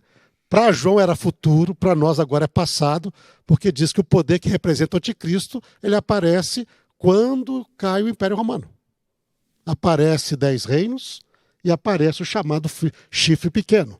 E é esse poder que se levanta contra Deus, fala contra Deus, se coloca no lugar de Deus, não é? E este poder diz, vai ficar até o fim. Mas quando que isso aconteceu? Na queda do Império Romano, né? Na divisão do Império Romano em 10 reinos, hein? E aí surge o poder. Se levanta contra Deus, vai batalhar. Ou seja, a pessoa hoje pergunta, quando vai vir o anticristo? O anticristo já veio há muito tempo atrás. Para João, era futuro. Seria dentro de quase 400 anos. Para nós, já é muito passado. E às vezes isso a pessoa, ao não prestar atenção na profecia, fica esperando algo que a profecia já declarou que é passado, não é futuro. Okay? E fica criando expectativa para algo extraordinário, quando a Bíblia já falou, olha, é lá. Esse extraordinário já aconteceu. Já aconteceu e está, não é a parte. Né? E aqui tem um detalhe, a profecia deixa bem claro no 12:17 que o presente é o dragão fazendo uma perseguição que vai culminar com a guerra do Armagedon, ao remanescente. Tá? Então esse é o presente, é esse momento aonde se levanta essa união, como o pastor Dornelles falou, de religiões com o Estado para perseguir o povo de Deus num contexto mundial. Nós ainda não chegamos no presente dessa profecia.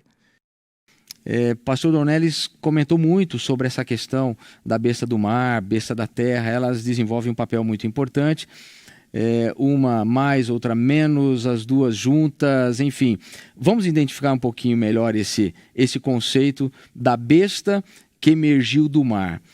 A gente tem condições de identificá-la exatamente quem é essa besta que subiu do mar. Diga para a gente e coloca para a gente esse conceito da besta do mar. Bom, quando nós olhamos essa besta que surge do mar, ela está ali em Apocalipse 13, não é? E a primeira parte do capítulo fala sobre ela. Hein?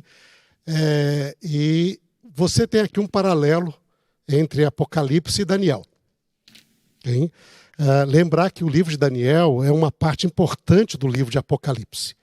Apocalipse começou agora a abrir este livro e revelar detalhes desse livro e dar mais detalhes ainda, para nos ajudar a compreender a história.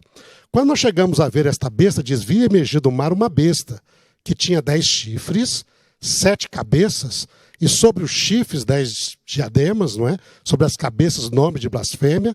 A besta que vi, então ela tinha 10 chifres, 7 cabeças. Mas daí ele diz no verso 2, a besta que vi era semelhante a leopardo, com pés de urso e boca de leão. Okay? E deu-lhe o dragão seu poder e o seu trono e grande autoridade. Então, quando ele fala aqui 10 chifres, bom, eu já tinha lá, depois, leopardo, urso, leão. Quando a pessoa lê isso no contexto bíblico, você tem uma referência direta a Daniel capítulo 7, onde você tem 4 animais ali. O primeiro, um leão alado. Segundo, um urso, meio corcunda, uma parte mais alta, um lado mais alto que o outro, não é? Você tem depois um leopardo, de 4 cabeças e 4 asas, e você tem um animal terrível, hein? Indescritível, que tem 10 chifres. Hein? Então, o que Apocalipse está fazendo é se referindo a isto, só que agora unido no animal, que une as duas. E tem uma novidade, tem 7 cabeças. O outro lá não tinha nada falado de 7 cabeças. Tinha falado de um leopardo de 4 cabeças, mas esse daqui agora tem 7. Então tem alguns elementos novos desse simbolismo que o Apocalipse vai explorar, que depois, no capítulo 17, ele vai trabalhar a questão das cabeças, dos chifres, não é? Que ele vai acrescentar. Mas, ao fazer isto, eles identificam o mesmo poder. E o curioso disso, mas pastor Siqueira, lá não era 4 animais, como que aqui agora é 1? Você lembra que Daniel 7, ele está em paralelo com Daniel capítulo 2. A estátua, onde você tem o ouro, a prata, não é? Você tem ali o bronze, depois o ferro e os pés de barro e ferro. Né? Ora, Em Apocalipse, em Daniel 2, o poder é um só, é uma estátua. Em Daniel 7, são 4 animais. Mas o curioso é que os 4 animais ficam vivos até o momento do juízo. Não é que um foi surgindo, o outro desaparece. Diz que os 4 animais ficaram vivos até o juízo, quando Deus traz juízo sobre a ponta pequena e os 4 animais. Então, de um lado, todo esse poderio é um poder só. Okay? E que Apocalipse está fazendo aqui, ele uniu as duas coisas, colocou os 4 animais num só. Okay? Num só poder. Então, aí nós temos de lembrar, talvez uma coisa que é aqui importante, pastor Elias, pastor Hernani, né, e também os nossos irmãos e amigos que estão nos acompanhando, é que quando a gente fala de Babel, Babilônia, isso já se refere a o pessoal pensa somente lá em Babilônia, de Daniel, não é que é a Babilônia. Mas a palavra Babilônia, no original, é a mesma que Babel. Não tem diferença. Não existe Babilônia em hebraico. Existe o Nabucodonosor, o rei de Babel. Isso nos remete lá à história antes de Abraão, quando a humanidade se uniu em rebelião contra Deus e queria fazer um reino que se opunha ao reino de Deus e aos planos de Deus. Então a história de Babel é uma história antiga. É uma história que não vem simplesmente da época de Daniel. Ela vem lá de antes da Torre de Babel, que a imagem é quando a humanidade se une para poder se opor a Deus e colocar um outro reino no lugar do reino de Deus. E aí, isto tudo vai ligado aqui, essa história da humanidade. E aqui no poder que surge da terra, ela tem referência a esses poderes. Ou seja, nós tivemos ali, segundo nós vemos na própria profecia de Daniel, Babilônia, Medo-Pérsia, Grécia, Roma, que vai se dividir em 10 reinos, e que depois vai surgir um poder político-religioso. Quando Roma cair e dividir em 10 reinos, surgiria um poder político-religioso, que iria abater 3 e que depois se colocaria contra Deus, etc., até o final da história. Então, este mesmo poder que aparece aqui. Quando nós olhamos para o final, na história, nós vemos o Império Romano caindo em 476, finalmente cai lá para todos os... Se estabelece na Europa 10 reinos pagãos germânicos, não é, das tribos germânicas bárbaras. Hein? Depois disso, surge um poder nessa situação que quer tomar o poder do poderio romano, né? E une religião com política. Okay? E para poder se estabelecer, tem de lutar contra 3 que lhe eram opositores. E nós vemos tudo isso e a história do catolicismo como poderio político-religioso na Europa, não é? Exatamente depois da queda do Império Romano, arrogando-se que o seu poderio religioso, e o Papa, é o herdeiro do imperador romano. E vem toda essa ideia do sacro império germânico, romano, unido, etc., que está ali. Okay? Então, este é o poderio que surge, okay? Representando essa mistura entre poderes humanos, políticos, com religioso, que surge no contexto da história humana e que vai fazer tudo aquilo que está escrito aqui. Okay? Agora, o interessante, como foi descrito aqui pelo professor Januszkowski, pelo professor também Dornelles, você sabe que a Igreja Católica, na verdade, ela sempre recebeu? Ela nunca fez, ela sempre recebeu. Quando ela é reconhecida como rei, então é Clovis, o rei da França, que se torna católico e manda uma coroa para o Papa falando: eu te aceito como meu imperador. Eu estou te aceitando como imperador. Okay? Quando ela vai se estabelecer, são sempre os poderes que a reconhecem, okay? Que a apoiam. Okay? Ela mesma, por exemplo, é interessante notar, mesmo quando ela usa a Inquisição, ela diz que ela nunca executou ninguém. Mas ela sempre, o que ela fez? Ela tentou salvar a alma da pessoa, mas entregou aquela pessoa impenitente, resistente, não é? A mão da autoridade religiosa, a autoridade civil. E eles que executaram. Hein? Mas o que está aqui nessa situação, que é esse poderio, que aconteceu na Idade Média, na sequência do Império Romano, é a união do poder do Estado com o poder da religião. E a religião se torna o Estado. E ela se torna o poder que comanda o Estado. Hein? E aí tem essa grande advertência, porque a imagem da besta é a mesma coisa. É quando a religião se torna o poder de Estado. E aí existe, mesmo naturalmente, não é por maldade também não, mas mesmo naturalmente, você imagina o seguinte, nós estamos aqui na igreja, certo? Na nossa igreja, a pessoa tem liberdade. Ele pode crer ou pode não crer. Se ele decide não crer, ele tem toda a liberdade. Só que ele não tem o direito de permanecer membro da igreja se ele discorda de algumas coisas fundamentais. Certo? Sim. Certo ou não é? Ou não certo. É? Agora, isso funciona com a igreja e a pessoa pode ir, nós vamos tentar trabalhar com essa pessoa, exortá-la, etc. Né? Agora imagina um local onde o país todo é a mesma religião e funciona como igreja. Se uma pessoa não concordar, o que acontece dentro daquele contexto do país? Ela vai responder para o Estado. O país discorda. Agora, como é que se exerce autoridade eclesiástica, política, em cima de um cidadão do país que não concorda? Entende?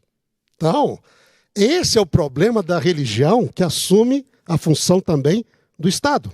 Agora, imagina se essa religião, como está descrito aqui, para o que vem depois, toma um contexto mundial. E ela decide que é isso que eles vão fazer. E quem discordar? O que acontece? Seja, acabou a liberdade de escolha, acabou. Acabou tudo. Então, por isso que Cristo diz, o meu reino não é deste mundo.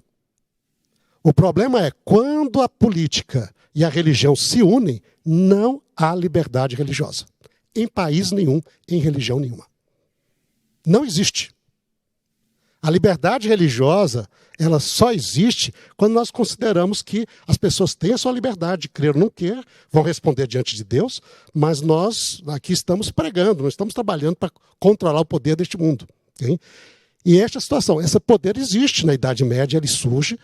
Agora, o interessante aqui, nessa situação, que mesmo, pelo menos assim eu vejo na minha leitura, mesmo que o poder mais atuante no final da história vai ser a próxima besta, essa trabalha para a primeira.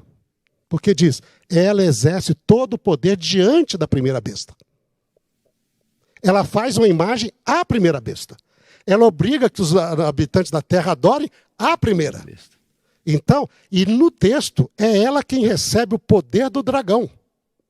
Vê, na segunda besta não recebeu o poder do dragão. Ela fala como dragão, mas diz aqui, o dragão lhe deu o seu poder, o seu trono e grande autoridade. Quer dizer, ela é passiva, faz os outros trabalharem para ela, mas ela é o foco do poderio que o inimigo deu. Então isso aqui é bem claro a parte aqui. Ou seja, o poder atrás de tudo isso é o dragão. Interessante, Reinaldo, que ela fala como dragão, né? O segunda besta fala como dragão. Sim. Não é? Mas essa aqui, ela tem autoridade do dragão.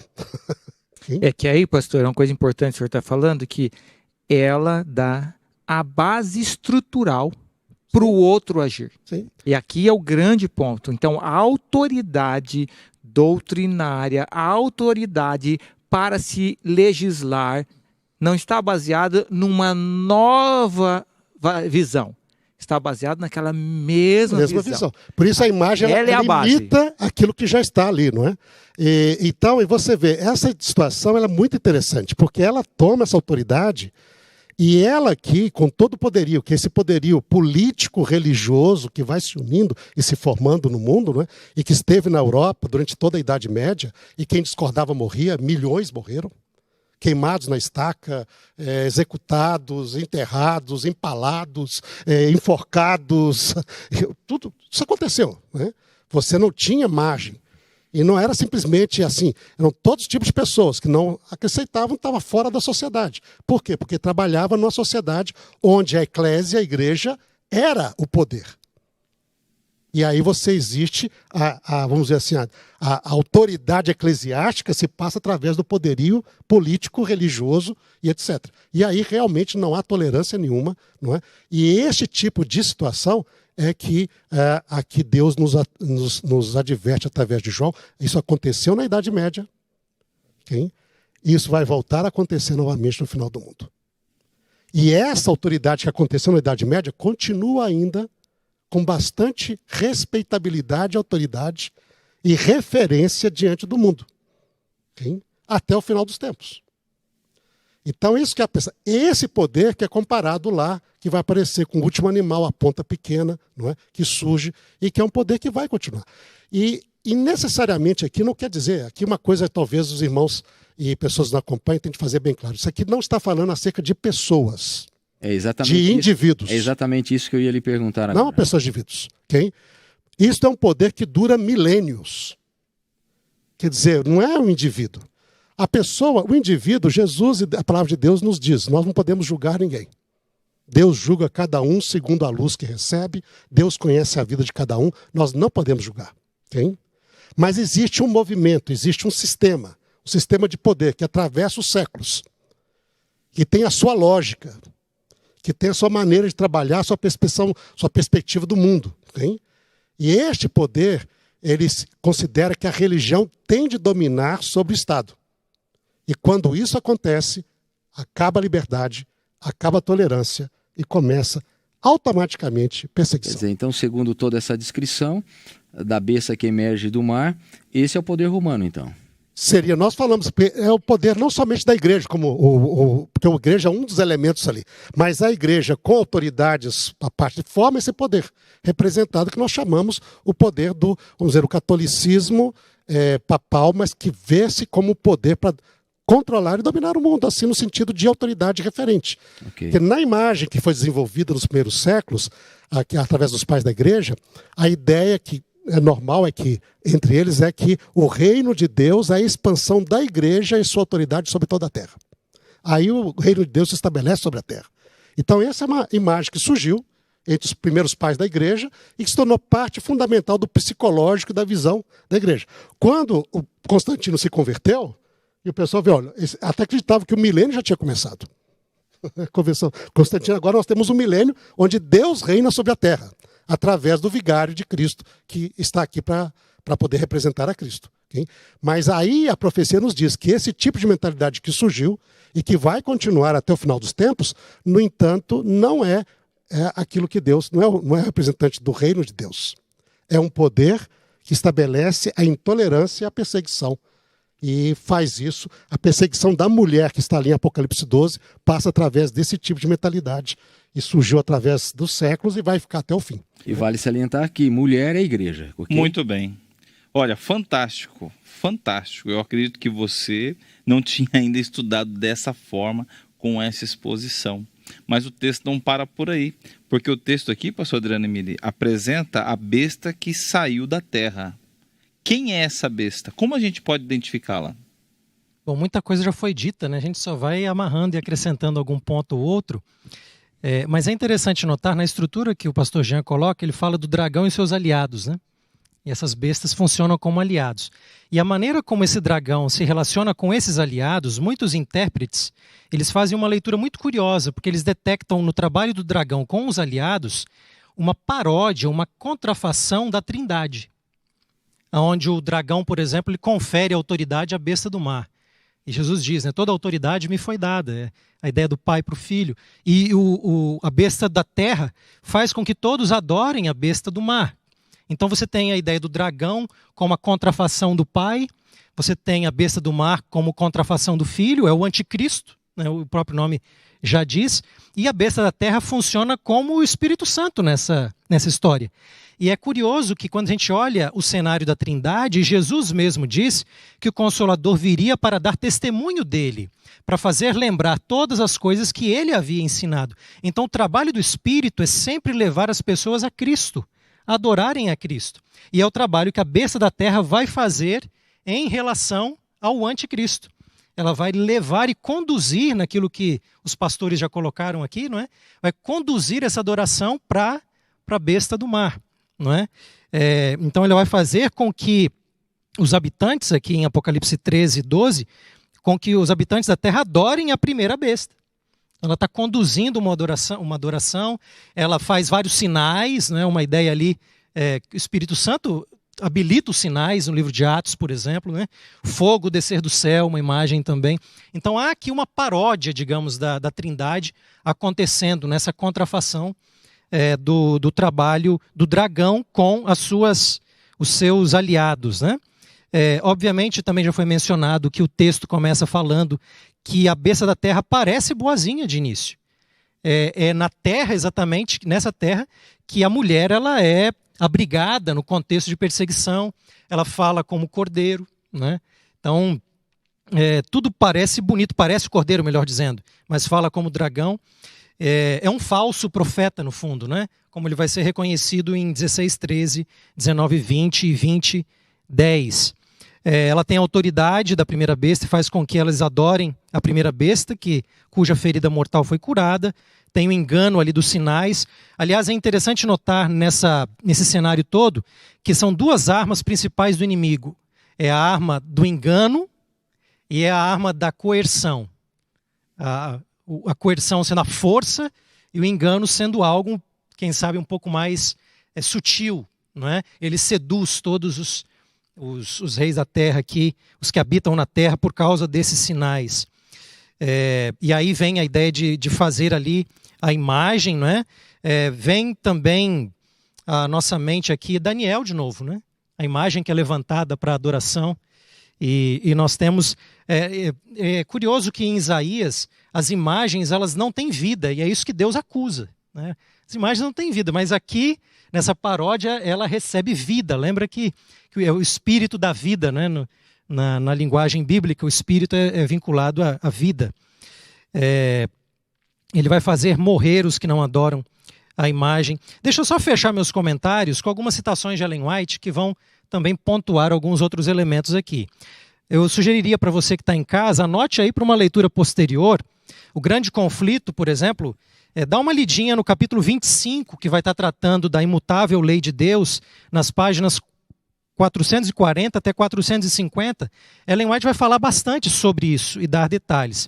Depois, na altura do capítulo 35 do grande conflito, tem um título, Ameaça à Consciência.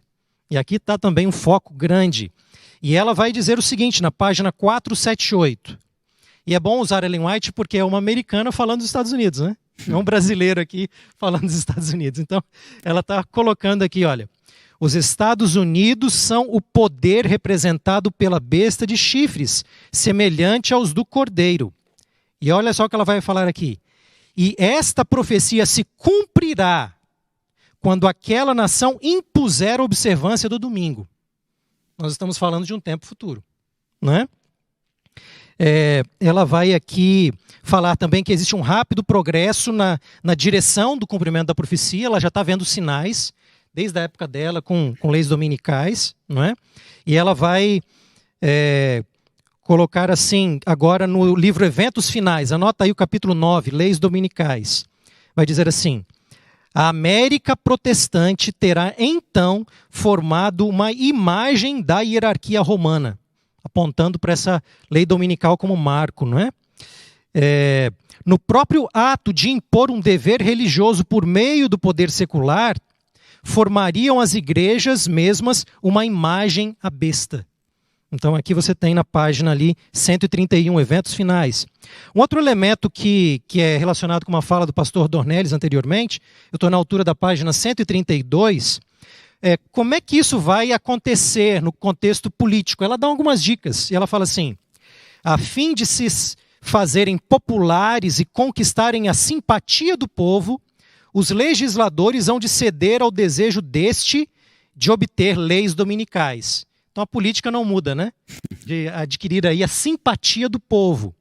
Quando ela chega na página 133, o pastor Reinaldo mencionou isso anteriormente, em relação ao sítio de Jerusalém, as tropas romanas, isso ia ser um sinal, e ela fala assim: como a aproximação dos exércitos romanos foi um sinal para os discípulos da iminente destruição de Jerusalém, assim essa apostasia será para nós um sinal de que o limite da paciência de Deus está atingindo, que é o decreto dominical. É um sinal para nós, claro, né?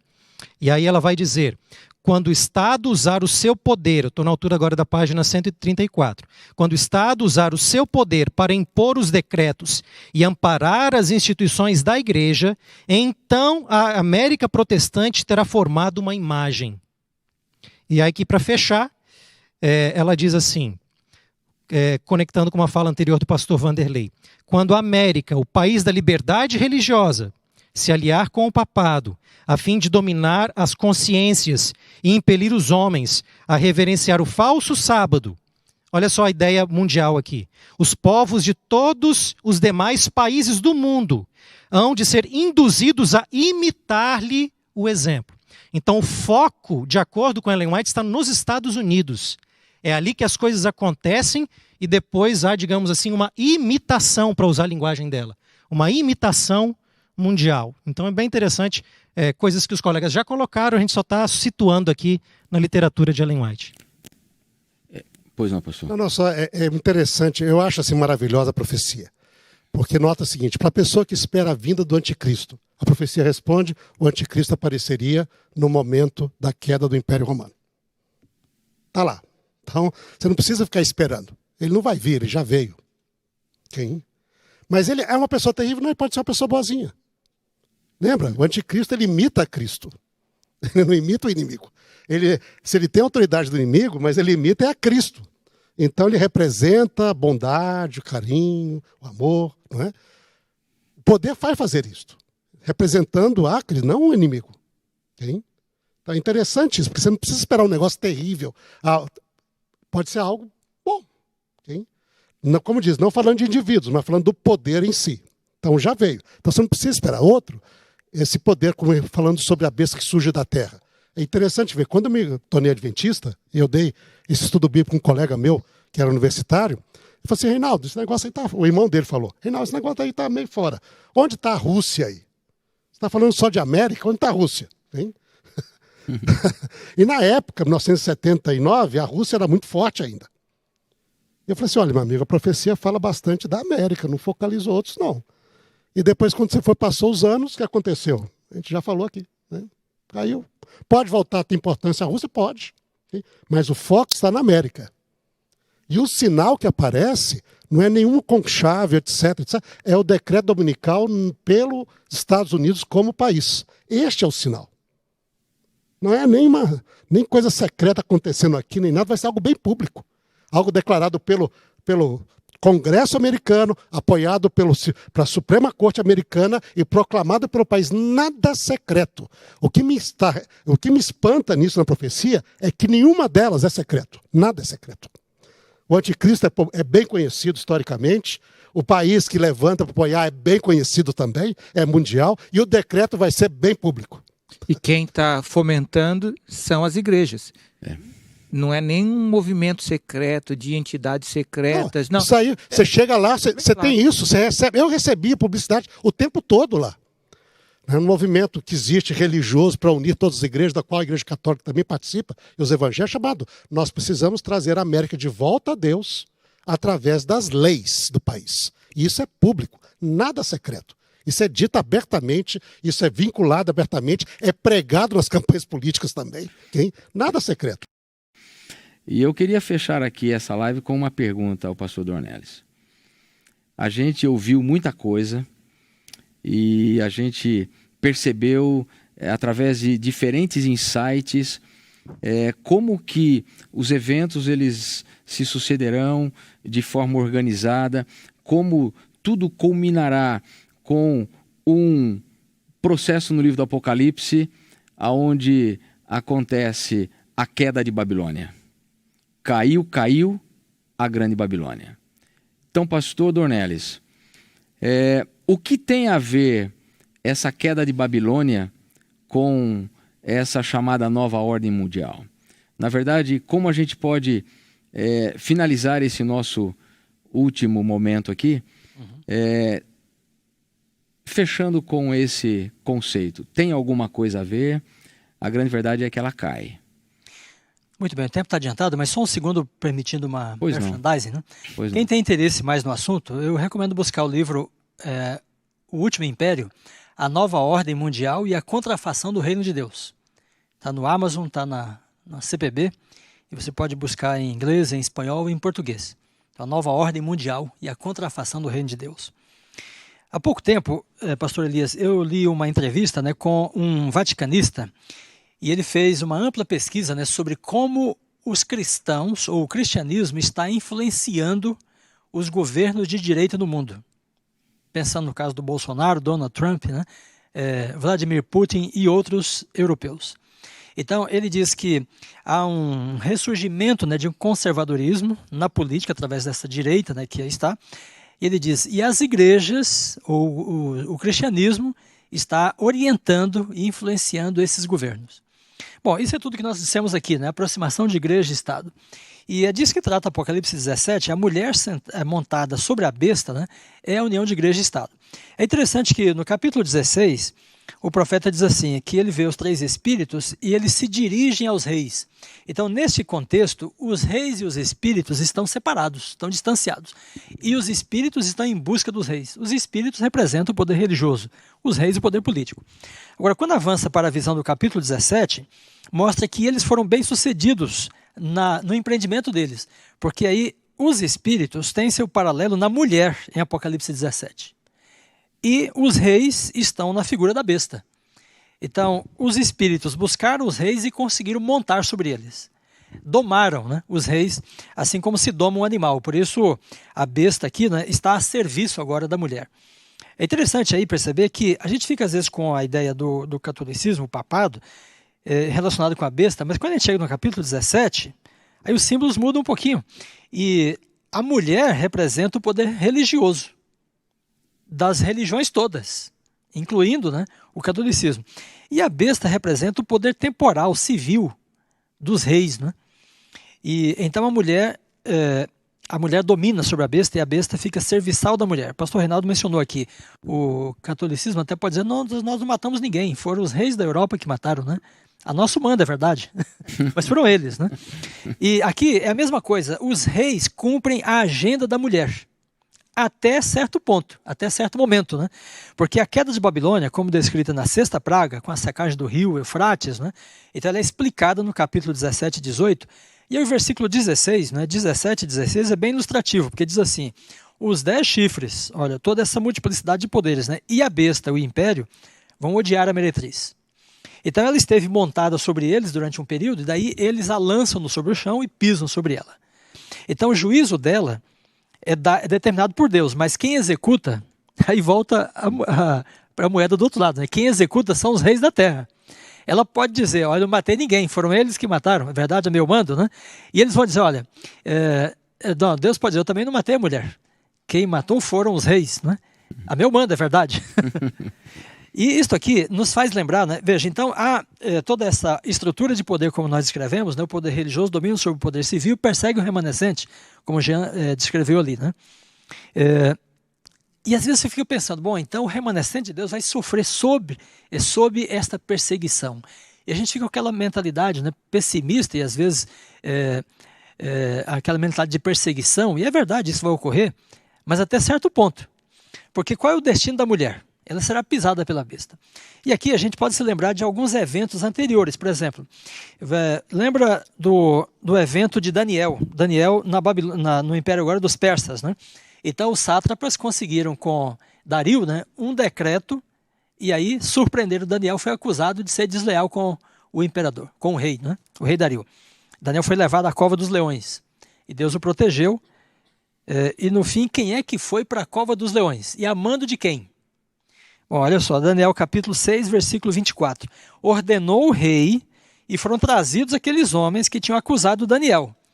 Veja, aqui nós temos o poder religioso, né, da contrafação que acusa o remanescente. E aí, então, o rei manda que eles sejam lançados na cova dos leões. E aí a morte preparada para Daniel é sofrida mesmo pelos sátrapas, que haviam acusado Daniel. A mesma coisa acontece no Império da Pérsia, mais tarde um pouco. Então Amã não gosta dos judeus, né? Então tem aquela contracena de Amã e Mardoqueu. Amã é o representante da religião falsa, da mulher aqui em Apocalipse 17, inclusive. E aí ele consegue com Assuero, né, um decreto contra os judeus. E Amã chegou a preparar uma forca, né, para Mardoqueu. Mas quem é que foi para a forca? Foi o Amã que foi para a forca. A mando de quem? De Assuero. Então, os reis, né, Dario e Assuero, percebem a armação do poder religioso ali, nas figuras dos sátrapas e de Amã depois, né? E eles são seduzidos por esses indivíduos, Amã e os sátrapas, até certo ponto. E depois a situação se vira, né? E então os reis reconhecem a idoneidade, né, de Daniel e de Amã e de Mardoqueu e dos judeus, e a situação se inverte. A mesma coisa acontece no Apocalipse, né? Então, o que é previsto aqui na queda de Babilônia é uma inversão da situação, em que aquele poder que governa sobre os reis da terra, que é o poder religioso, por fim perde a credibilidade com o poder político, e o poder político o executa as religiões. Então lembramos aqui que a Babilônia representa o poder das religiões da face da terra. A meretriz representa todos esses poderes. Não é só o catolicismo, mas também o espiritualismo e os protestantes que se desviaram da palavra de Deus. Então, nós olhamos para o passado, né, vemos a Revolução Francesa. Veja, o catolicismo dominou sobre as nações europeias até 1798. Aí veio o iluminismo, o humanismo, né, e a Revolução Francesa. E aí os próprios reis que cumpriam as ordens do papado, né, se levantaram contra o Papa. E a religião como um todo, queimaram bíblias, igrejas. Né? Então, Apocalipse 17, com a queda de Babilônia, prevê uma reedição desta queda da mulher, né? Uma nova revolução, mas não só francesa, mas no mundo inteiro, em que o poder político, que foi dominado, seduzido, né, enganado pelo poder religioso, vai se levantar contra ele. E no fim até reconhece, né, a legitimidade do remanescente. Então a queda de Babilônia será um momento em que a nova ordem reconhece a legitimidade do remanescente e acusa, executa e destrói, né, o poder religioso que o enganou. Mas por fim os reis se depararão, por fim, com o rei dos reis, porque o rei dos reis tem uma causa contra eles também. Eles são lançados também para o lago de fogo. Né? Só um detalhe importante ver em toda essa estrutura. Qual é o nosso foco? Nós somos chamados como remanescente para alertar o mundo do engano, dessa autoridade que foi falado, para quando chegar o momento da decisão, as pessoas não serem enganadas. Se nós nos focarmos muito em detalhes de conspiração aqui e acolá, nós perdemos o grande foco desse engano, dessa autoridade que o dragão deu à besta. E aí poderemos ser enganados. O que eu tiro de tudo isso é que nós não precisamos ser enganados. Nós temos uma luz muito clara. E sobre alguns pontos que talvez não estejam assim tão claramente diante dos nossos olhos revelados, isso pertence a Deus. Se é para a gente conhecer agora, a gente vai conhecer. Se não conhecer agora, nós vamos saber na eternidade.